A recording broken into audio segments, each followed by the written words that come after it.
Minä, Suomi, olen ainoa Pohjoismaa, joka tappoi oman rahansa. Ja tein sen tahallani. Ruotsi pitää kruunua, Tanska kruunua, Norja kruunua. Mutta minä luovuin markasta 140 vuoden jälkeen. Markka oli ollut minun vuodesta 1800-luvulta. Sitten vuonna 2002 vaihdoin sen euroon. 1 euro naulattiin tarkalleen 6 markkaan. Ruotsi äänesti omasta eurostaan ja sanoi ei. Tanska neuvotteli itselleen luvan jäädä pois.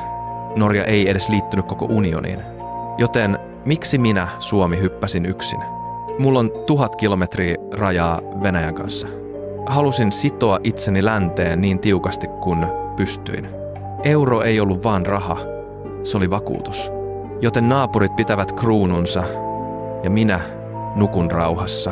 Tilaa kanava, niin selitämme, miksi Norja on rikas.